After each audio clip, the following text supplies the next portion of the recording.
काहे बुलौलू है? राधा, आज के बाद हमार पति से मिले के कोशिश करबू त ठीक ना होई, समझ लू ना तो अंजाम ठीक ना होई। ए, का बकवास कर तारू? आखिर तू कहे का चाहत रू, बतावा ना। बार बार मना कैले के बाद भी तू देर रात के रोज हमार पति के काहे फोन करत तारू? अरे रे रे रे रे, तो ई बात बा, यही से इतना गुस्सा बाड़ू। वैसे एगो बात बताई, हमके ना इंस्पेक्टर साहब बहुत पसंद आ गइल बाड़े। एक सेकंड, तोहार ई सब कहे के मतलब का बा? तू ऐसे अनजान काहे बनत तारू? का तोके पता नहीं कि तोहार पति हमसे प्यार करेले? हाँ, तू एगो बात जान ले, हमार पति सिर्फ हमरा से प्यार करेले, सिर्फ हमरा से, तोहरा से ना। ओ हो, तू रुद्रा पे हक जमावल छोड़ दा। उनका पे और उनकर प्यार पे सिर्फ हमार हक बा, हमार। छी, ई सब करे में शर्म ना आई? बेशरम कहीं के एगो शादीशुदा मर्द पे डोरा डाला तारू, दोसर के पति पे तोहार का हक बा? अरे एमे शर्म वाला कौन बात बा? प्यार तो पूजा हो खेला, और पूजा कइल कबो झूठ ना हो खेला। प्यार के बारे में तू का जानबू? प्यार तो आत्मा के मिलन बा।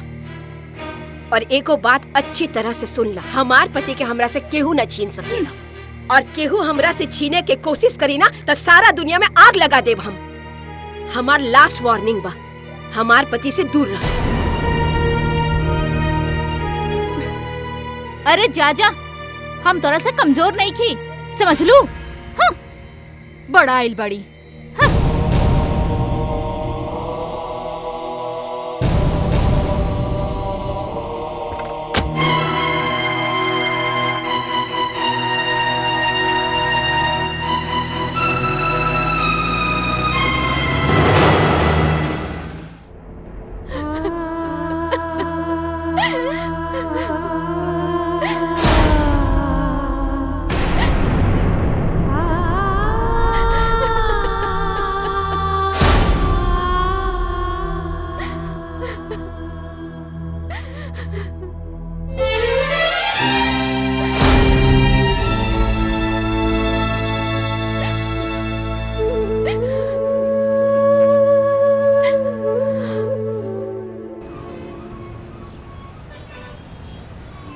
कमिश्नर साहब, आपको तो याद होगा, मैंने आपसे कहा था कि एसीपी रुद्र प्रताप सिंह के बस की बात नहीं है इस केस को सॉल्व करना। आज देखा आपने, इतने सारे लोगों की जान चली गई। बैठिए। मुझे तो अब यही लगता है कि मुझे इस केस को एसीपी रुद्र प्रताप सिंह से वापस लेकर किसी और ऑफिसर को हैंडओवर करना पड़ेगा।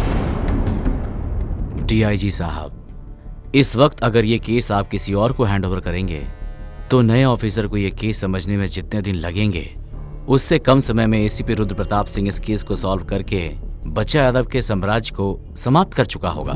सर, सियार चाहे कितना भी चालाक क्यों ना हो, शेर के एक ही वार में वो ढेर हो जाता है। आप निश्चिंत रहिए सर, एसीपी रुद्र प्रताप सिंह बहुत जल्द ही इस केस को सॉल्व कर देंगे।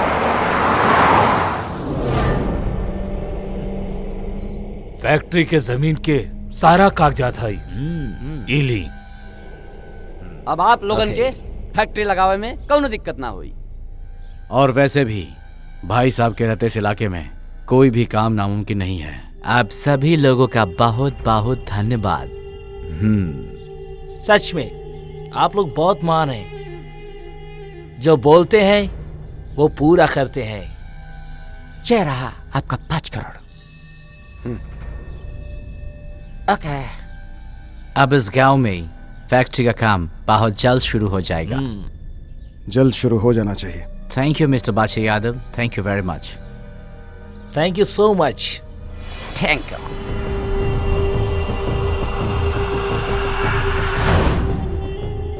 भैया, यह खुशी मेरे को पार्टी तो होगी चाहिए। तय में का बात बा, तैयारी करो लोग। देख बच्चा यादव, वो गरीब लोगन की जमीन से नजर हटा दे, वरना हमरा एक्शन लेवे के पड़ी। मान ले हमार बात, यह में सबके भलाई बा। अरे रुद्रा, शांत हो जा। और एक बात, वो गरीब लोग के जमीन से तोरा का लेवे देवे के बा? ये ले पैसा और ऐश कर। देख बच्चा, ये पैसा तू अपने पास ही रख, हमरा की पैसा ना चाहिए। और रहल बात तू जमीन के तो सुन ले, कोई भी कीमत पे वो जमीन तोरा के हड़पे ना दे। इनकरा से कहा ये सब ठीक नहीं खे। तू बस शांत रहा रुद्रा। ए रुद्रा, तोहरा के का लागत अपना हाथ में हम चूड़ी पहनले बानी। ए रुद्रा, तू जानत नहीं के बच्चा भैया के ना सुने के आदत नहीं के बात समझ ले, और ये बात पूरा इलाका जाने ला। रुद्रा, हमार नमक खा के हमरे से गद्दारी। तो एगो बात तो सुन ले, हम एगो पुलिस वाला हई और हमार पहला फर्ज गुंडन के सफाई है।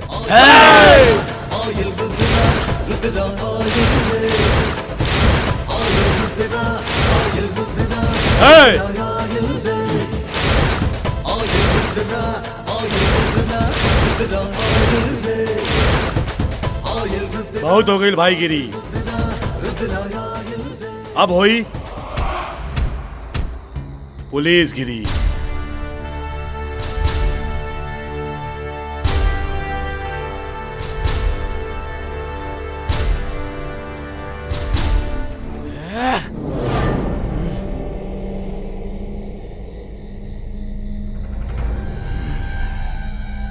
कुछ सोचे के पड़ी। का करी हम? रुद्रा कौनो साधारण आदमी ना, ये एरिया के एसीपी बा, ओकरा पीछे डीआईजी और पूरा पुलिस फोर्स बा। फिर भी कुछ न कुछ तो सोच ही के पड़ी।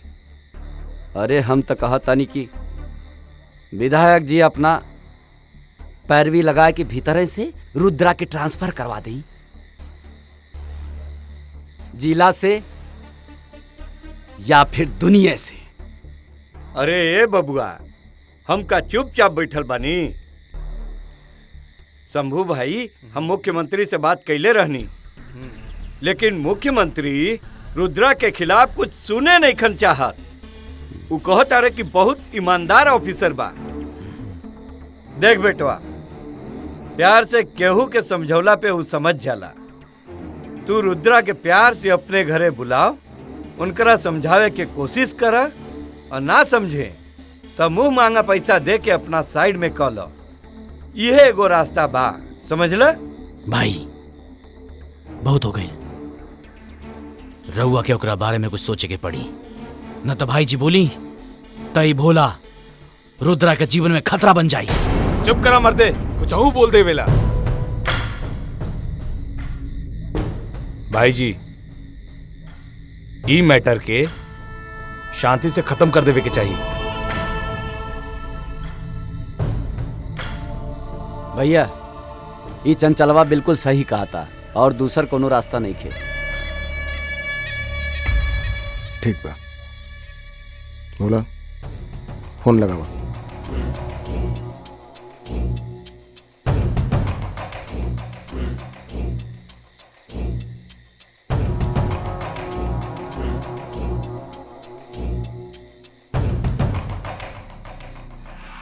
बच्चा यादव,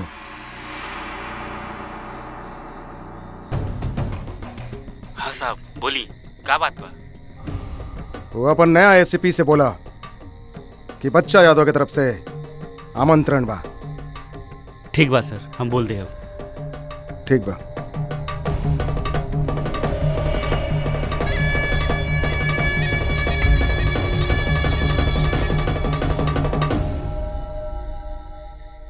भाई जी, रउआ हमरा के आदेश दी, वो एसीपी के हम जान से मार दे ना। नया नया आइल बा, जब बच्चा यादव के बारे में जान जाई तो खुदे अपन सर झुका के रही हमरा सामने। सर तो झुका ही के पड़ी।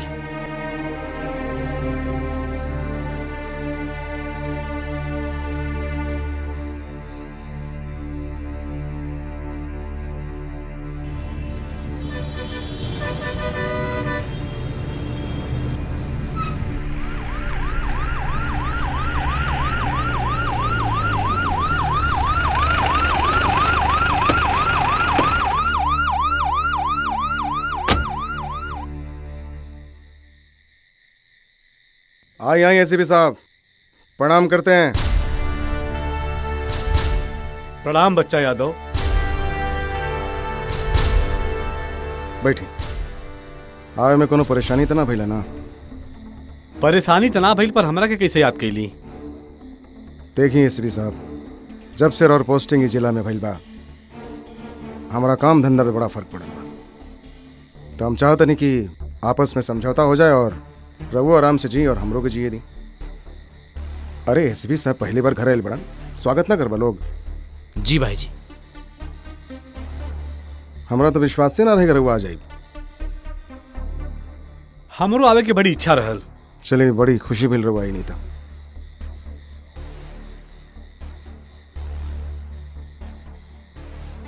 ये हमरा तरफ से कुछ छोटा सा भेंट बा, बाकी रघुआ जब चेतना चाहिए मुंह खोले से पहले मिल जाए। हम समझनी ना। देखिए एसपी साहब, हमरा घुमा फिरा के बात करे की आदत नहीं है। जब से रघुआ आइल बानी हमार काम धंधा एकदम ठप हो गई बा। हम चाहता नहीं कि रघुआ हमारा काम धंधा में अपन टांग मत अड़ाई।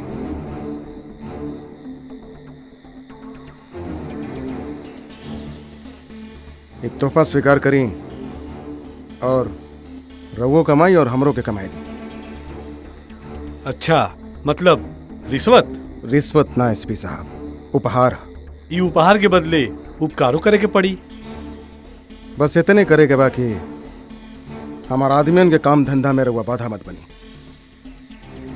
उपहार लेत रही और उपकार करत रही।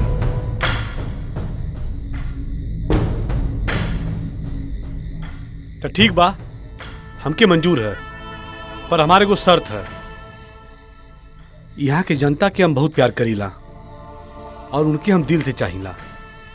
और जब हमार दिल के दर्द होला तो हम अच्छे अच्छे के पैंट ढीला कर दिला। भाई जी, एसपी बहुत चालबाज है। चंचल ठीक कहा था। भैया रउआ एक बार फिर सोच ली। ए चुप, हमरा मंजूर बा एसपी साहब। तो हमरा भी मंजूर बा। देख ले लोग, अरे कुछ बोले लोग तू लोग। एसपी साहब कितना अच्छा आदमी बानी, हमार भाई जैसन बानी। अब तू लोग अपन अपन काम आराम से करा लोग। एसपी साहब की तरफ से कोनो टेंशन नहीं है। तो ठीक है बच्चा यादव, हम चलत आनी। कहीं कैमरा वैमरा ना लगल है ना?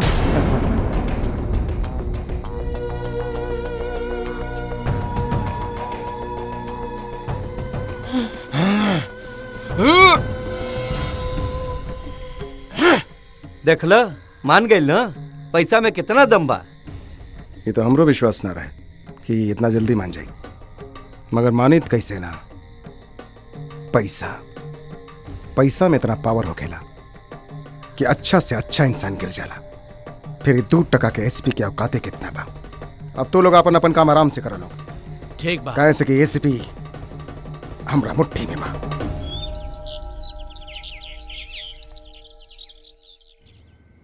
इतना खामोश काहे बाड़ू? रउआ के पास तो हमरा खातिर टाइम ही नहीं खे। जब देखो सिर्फ ड्यूटी ड्यूटी और ड्यूटी।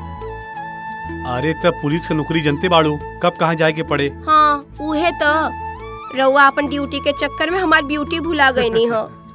कबो कबो हमरा लागेला कि तोहार ड्यूटी ना हमार सौतन बन गई बा।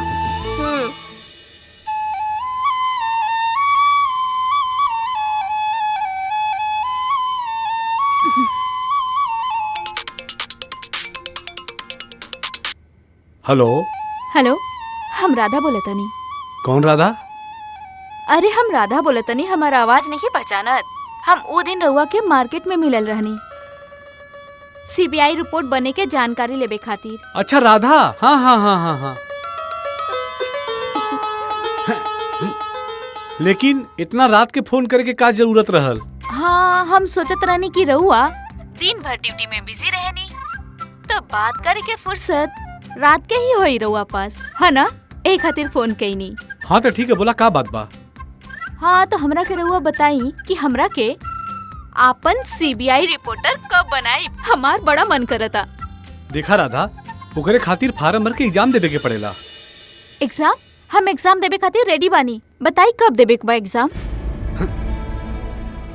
अच्छा ठीक है, तू तैयारी करा, फिर हम बताई कब देवे के बा एग्जाम।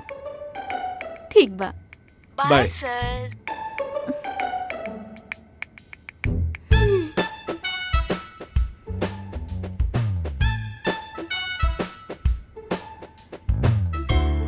का भाई इनके तो और ई का रिजल्ट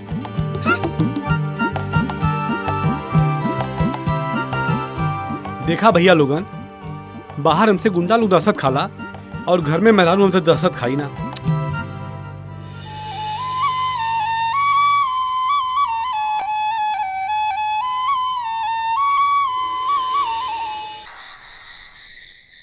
काहे बोलौलू है? कुछ कहल चाहताड़ू का? ऐसा कुछ नहीं खे, बस वो पायल आपके इतना नजदीक बैठ के खाना खिलावत रहे, हमरा वो अच्छा ना लगल। हम रउआ से प्यार करेनी। देखा राधा, तू एक बहुत अच्छी लड़की है। पायल हमार बीबी है। हमरे लिए सबसे पहला फर्ज हमार परिवार बा। तू जानत बाड़ू कि हमार ए जिला में सिर्फ तोहरे बाप के आतंक के कारण हमार पोस्टिंग यहाँ भइल बा। हमरा से सिर्फ तोके दुख मिली और तू इतनी अच्छी लड़की बाड़ू, एगो अच्छा सा लड़का देख के अपन शादी कला। ये तो संभव नहीं खे। ई जन्म में हम केहू और के ना हो सकीले। हम मर जाइब, बाकी केहू और से शादी ना करब। तू ये बचपना छोड़ दा। ये बचपना ना, हम सच बोल रहल बानी। अगर ये जिंदगी रही तो सिर्फ रउआ के गले लगाई, न तो मौत के। पर केहू और के साथ हम सोच भी ना सकीनी।